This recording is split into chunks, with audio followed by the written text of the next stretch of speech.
ګرانو کتونکو نو ښار کې لوډ شیډینګ د وجې نه خلک انتهایي تنګ شوي دي او زه ګڼم اکوړي کې نن د دې ټولې ضلعې نه اکوړي خټک د نمبر 1 پیر ذوالفقار باچا زبردست کار کړی دی.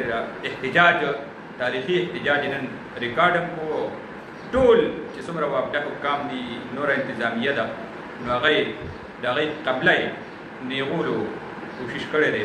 په هر حال زه به خبره وکړم نن اکوړه خټک کې د بدترین لوډ شیډینګ چې په کوم باندې ما 13 ورځو کې خبرې کړې دي او موږ په دې خبره کوو چې د لوډ شیډینګ د وجې نه د خلکو معمولات زندگی چې دي نو هغه مفلوج دي، که کاروبار دی تباه دی، که عبادات دي هغه نامکمله دي او 10 چارهدام دپاره چې په یو کور کې وبني، جوماتونو کې وبني، صفایۍ دپاره وبني، نو خلک به څه کوي؟ خلک بیا مجبور بشي او هغوی به خطرناک اعلانونو ته راوځي. ریاست ذمه داري ده چې هغه څنګه د چت او اوبو ورکولو ذمه دار دی. نو دغسې چې کوم شي زه په پیسو ولم پیسې ورکوم نو دا د ما د راکولو هغې ذمه دار دی.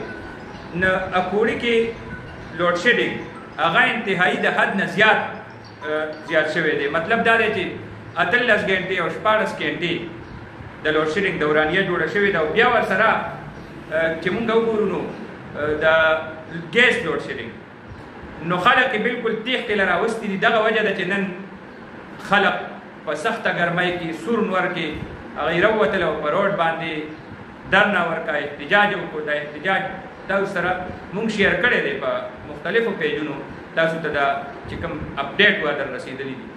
نو زبردست احتجاج وکړو. بیا ضلعي انتظامیه او چې کوم وابډه انتظامیه د هغوی راغل ای سره مذاکرات وشو نو د مذاکراتو نه پس احتجاج ختم شو.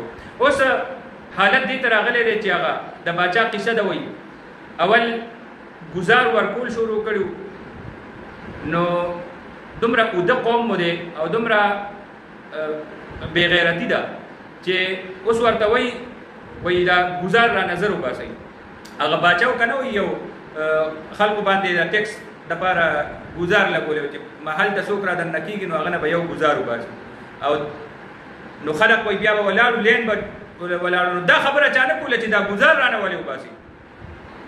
خو بیا ورته خلک راغون شو وایي باچا سلامت وایي دا کسان 2 کچې وایي زر رانه ګزارونه وباسي. نو ما دلته هم داسې شی جوړ شوی دی. اوس ورته وایي لوډ شیډینګ کوه خو په شیډیول یې وکړه.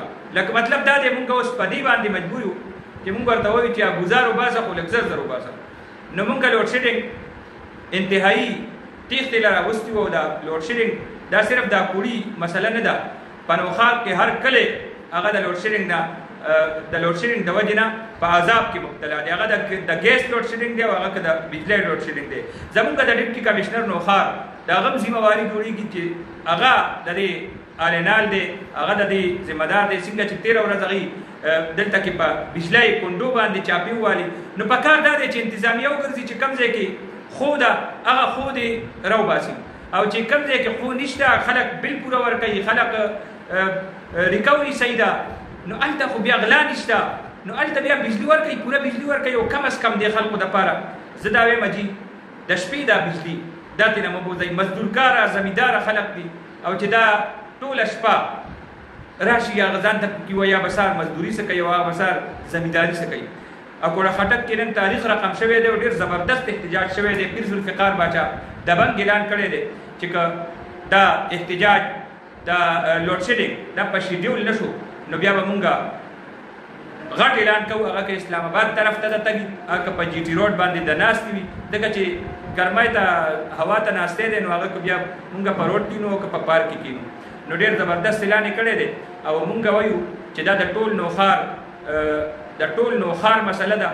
دلته کې وزیر اعظم صاحب 2 کوارډینیټر مشیران دي، پرویز خټک صاحب مشیر دی او اختیار ولی خان هم د وزیر اعظم کوارډینیټر دی.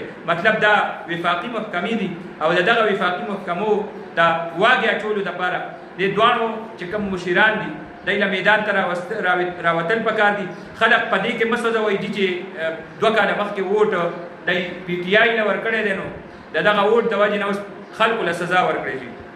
ډېرو ځایونو کې ما دا خبره واورېده چې وابډې د وجې نه د وابډې دا لوډ شیډینګ دا صرف دې وجې نه دی چې خیبر پښتونخوا کې د خلکو نه انتقام اخیستی شي او هغه انتقام چې هغه پی ټی آی له ووټ ورکولو د وجې نه دلته کې د خلکو چې کوم د بجلۍ د وابډي سره کوم اختیار دی نو هغه اختیار استعمالوي او د وابډي چې کوم د انتقام دی دینا مرکزی حکومت د صوبې نه انتقام هغه د خلکو نه اخیستی دا ناجایزه خبره ده.